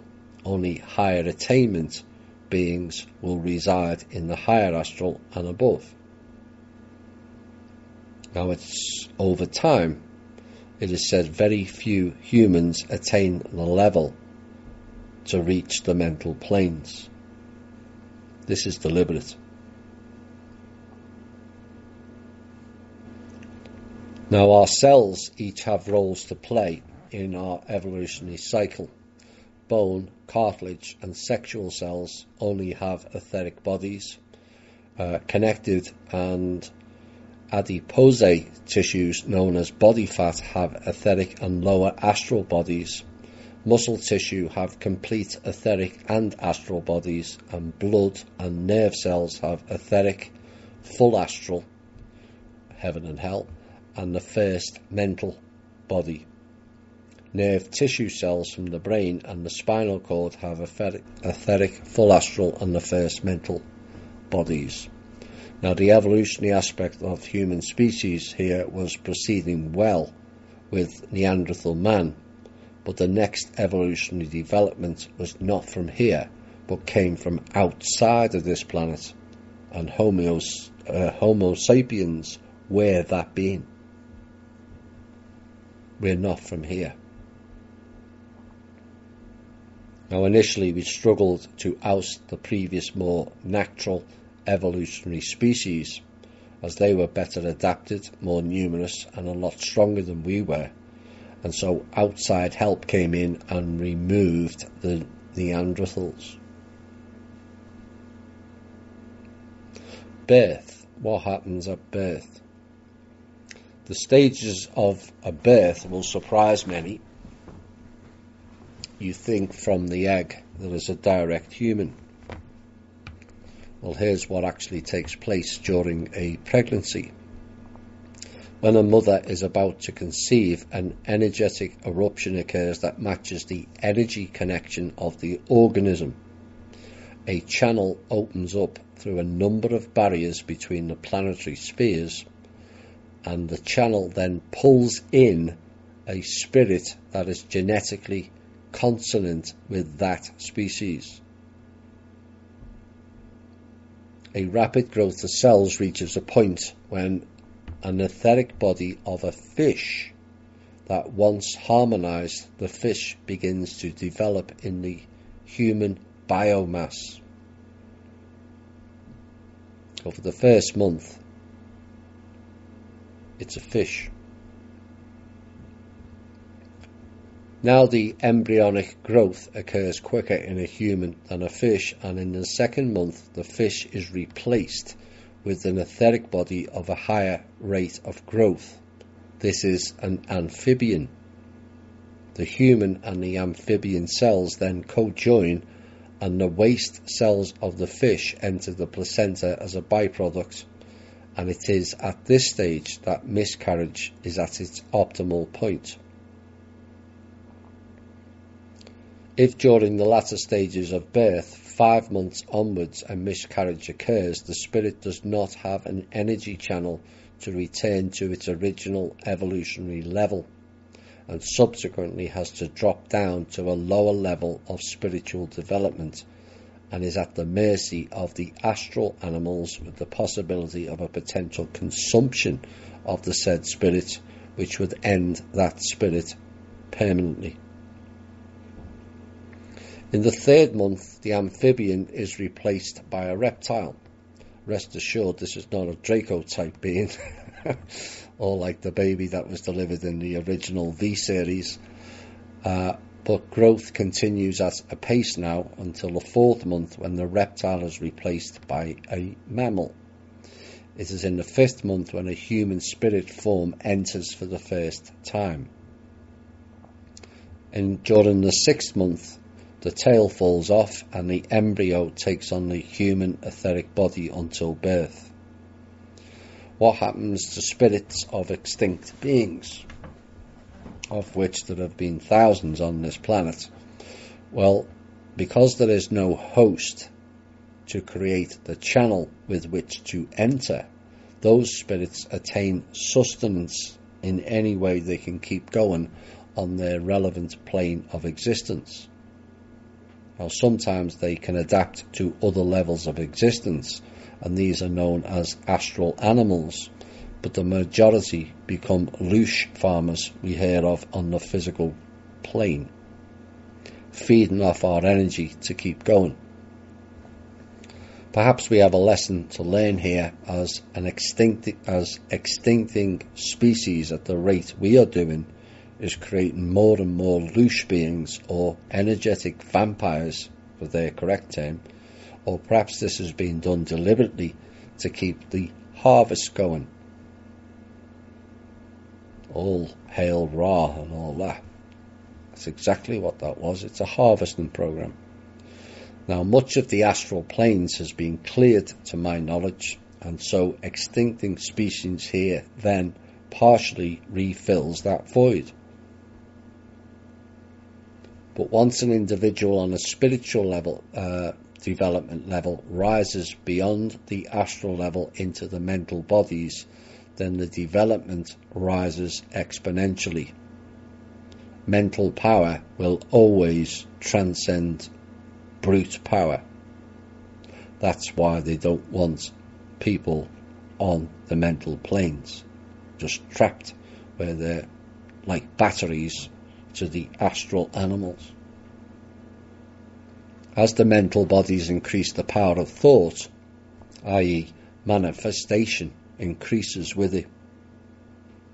This type of power is not only endowed in the spirit body that has developed innocent thought, pure soul, and a generous, open heart. So if you want those capabilities, they're the 3 things: innocent thought, pure soul, and a generous, open heart.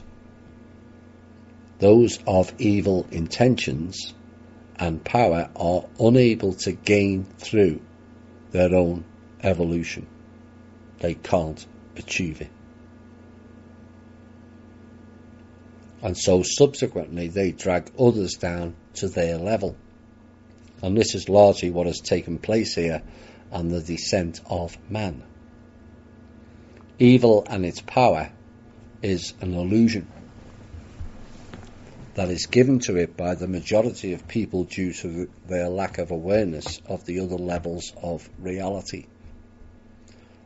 So what happens when somebody kills someone? Well, there are consequences for both. The killing of another person who hasn't completed their evolutionary cycle, in other words, gone through the 7 planes, the victim moves to the next level down of the evolutionary cycle. The killer has to generate a large amount of rage with which to kill another person. What happens here is a flood of negative energy pulses through the physical, etheric and astral layers. That's where it stops. It floods the astral level and transforms it with dire consequences for the killer. The negative emotions only feed the lower astral level. And if that person has obtained the full astral, that channel is cut and unable to develop any further.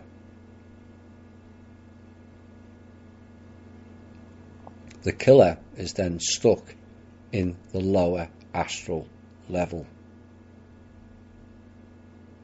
and the astral body goes into extremes. Upon the killer's death, he will only be able to go to the lower astral level, where the extinct beings like dinosaurs, predators and parasites reside.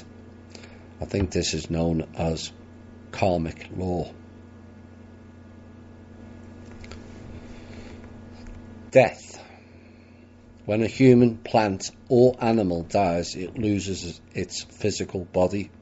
Within 3 minutes of death, the PSI field breaks down and a channel is created for the spirit to go to its appropriate level of learning. So if it's on the first mental plane, it will reside in the first mental plane.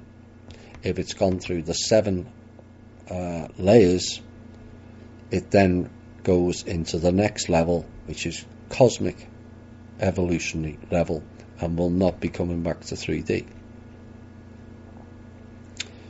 It cannot jump levels, but there are circumstances when it can go down levels. For example, if the spirit wants to manifest to the physical level, but this comes at a great cost to the spirit, as it must surrender some of its potential. This type of scenario has been played out many times here, but more so now than before, as I understand it. Spirits of very high value and learning have compressed themselves at this time to come in and fix the AI and matrix system and other issues from within. It could only be done from within due to the nature of the tech that was used here. Now imagine for 1 minute being amongst the stars in non-form and planets, creating and moving them with thought to coming into these limited toys we call bodies. It's quite a sacrifice to those souls who undertook that task. Even more so when the energy signature is detected, as that leads to a targeted of said individuals or being taken hostage and used for nefarious purposes. Hello, the Vatican. Hello, Langley. To name but 2. After death, and the spirit ascends to its designated level, but the cord remains to the physical body until the dying off of neural tissue leads to a disconnect of the mental body of the being after 9 days. Following further decay, the cord disconnects from the astral level after 40 days, and after 1 year, when all the marrow of the bone is gone, the final cord, the etheric, is released, and all that remains is the physical vessel. It is at this point that the spirit no longer has any connection to the body. 1 year. The spirit disconnection process can be sped up by cremation, as all the tissue and marrow can be removed quicker to disconnect the cords. If a person dies in a violent death, the spirit goes down 1 level, as it's not completed its evolutionary cycle. If a person commits suicide, the spirit will only be able to reside in the etheric level. From there, it's left open to predators, which, if consumed by them, means an end to that spirit. So the child's development is of ultra importance between the ages of 0 to 6. We need to spend more time with them, teach them how to read, draw, write, and basic arithmetic. Read to them, challenge them, play with them, engage them. That way you set them on their own soul journey path. That is your role as a parent. And I don't care how busy you are, You have to make the time. It is important for their future and also the future of our species. For too long, we've been trapped in the solar plexus and blocked from the heart, trapped in the lower astrals and blocked from the mental planes.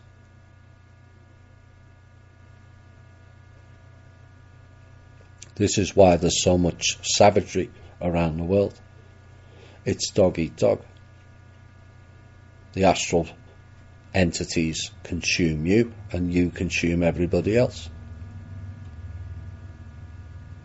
But from the mental planes upwards, the idea of killing somebody else vanishes.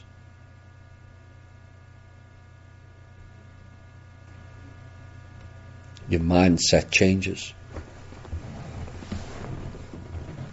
You can defend from the mental planes, but you can't attack.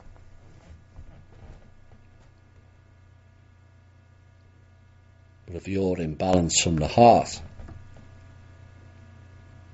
and not ruled by anger and fear, then which people who operate from the heart wants to kill somebody else? They don't, because they're not unbalanced.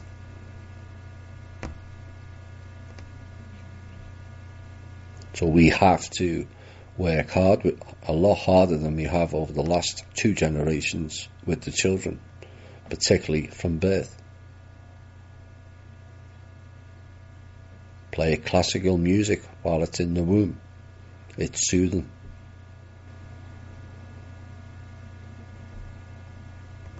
And engage them a lot more. Final piece tonight.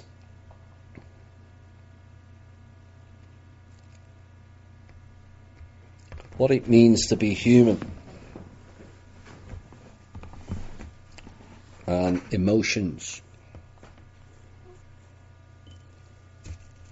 They are kind of unique to this particular vessel.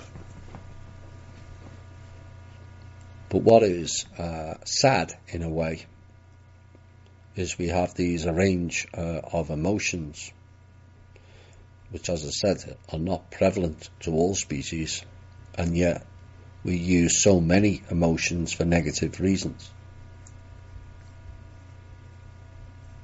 You brush your teeth daily. Why? Because you fear of losing them. You take tablets. Fear of being sick or dying. You eat the so-called right foods out of fear of being sick or dying. Why do you take vitamins? Fear of being sick. People do and tolerate shitty jobs. Why?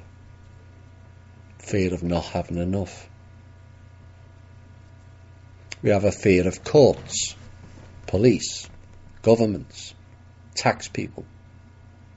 They're all irrational fears unless you are in trouble.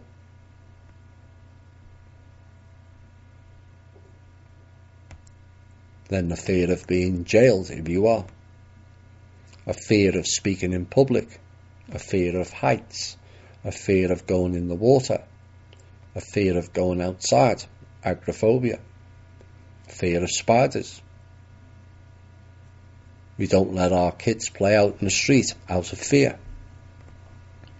Many people won't go out of a night. Why? Due to fear. People have a fear of going too fast in a vehicle. Fear of flying. Fear in new relationships. As females worry about their breast size and men about their penis size not meeting up requirements. But who decided the requirements of size? Some people go so far with the fear, they get enhancements for source's sake. Why? Why do it? As the saying goes, anything more than a mouthful is wasted. People have a fear of having a one-off consensual sexual encounter in case others think they're cheap. A fear of partners exploring each other sexually in case the other thinks they're a pervert. People staying single for fear of being hurt again. A fear of same-sex people. A fear of black people. A fear of Jews. A fear of doing a test or an exam. A fear of doing an interview. Fear of nuclear war. Fear of any war. Peer pressure. A fear of not fitting in. The cabal are following a failed program. Why? Fear. They are also riddled with fear. Their biggest fear, or the main one, is the people rising up. Many people are unable to speak the and their truth. Why? Fear. Another program that is damaging to many. Being wrong in whatever circumstances it applies.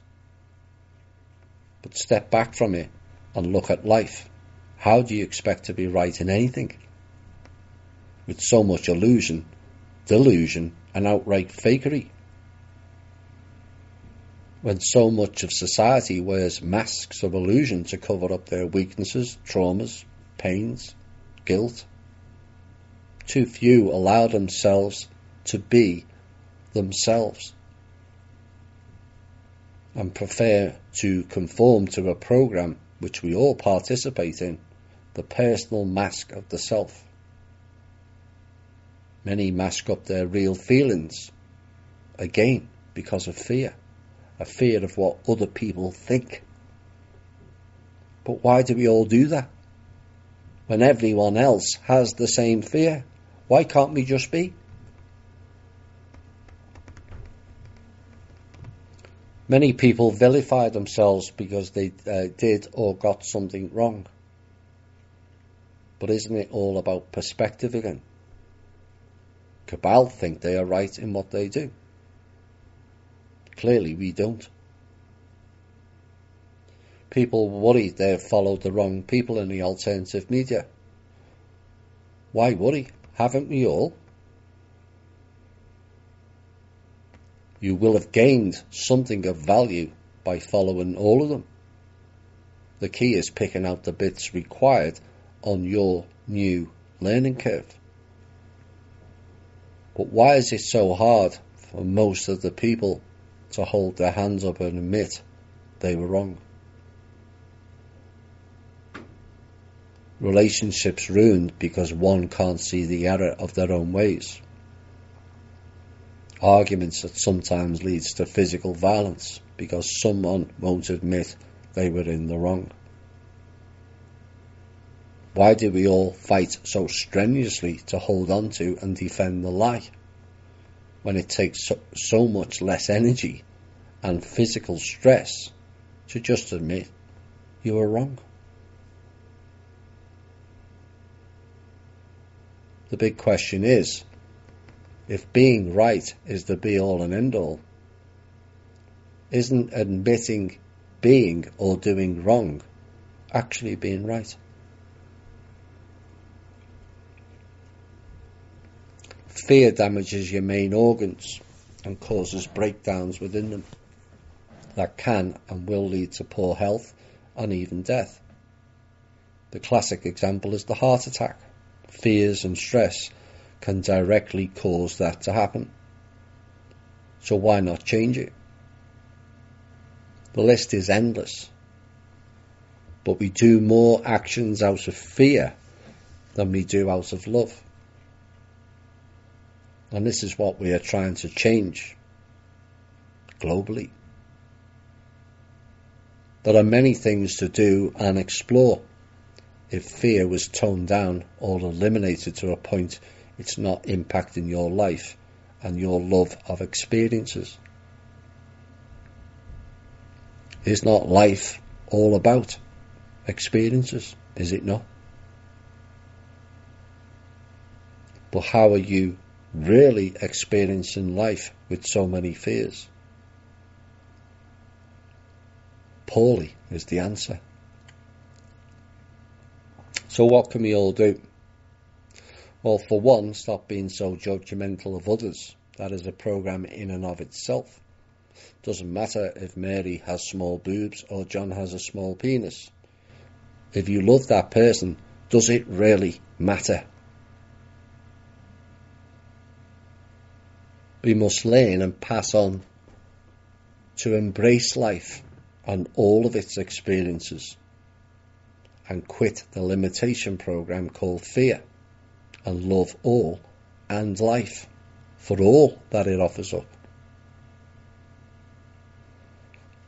Learn to embrace life for all of its nuances.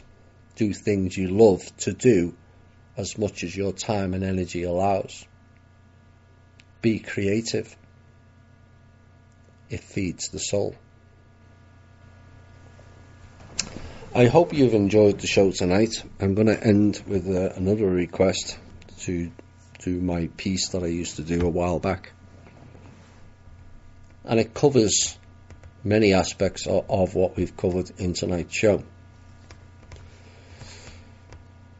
If you lead life in love and care, you will prevail.